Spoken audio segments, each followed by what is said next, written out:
У меня дизельный мотор объемом 4,2 литра, ест литров 18. Заправляю только Евро-5 последним стандартом. Топливо хорошо сказывается на ходе, долговечности двигателя, не замерзает на холоде.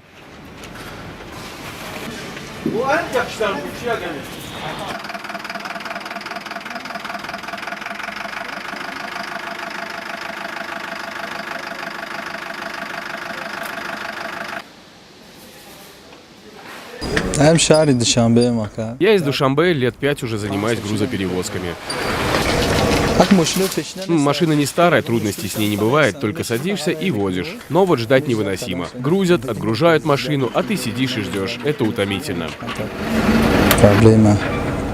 Бывает, что 2-3 дня не видишь свой дом, а бывает неделями. Ну, хотя последнее редко. Таджикистан ведь небольшой.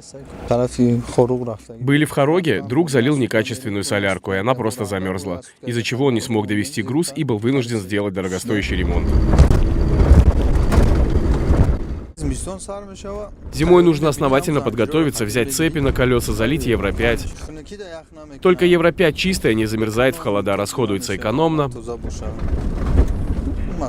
Мотор наслаждается. Еще километров 150 нам ехать.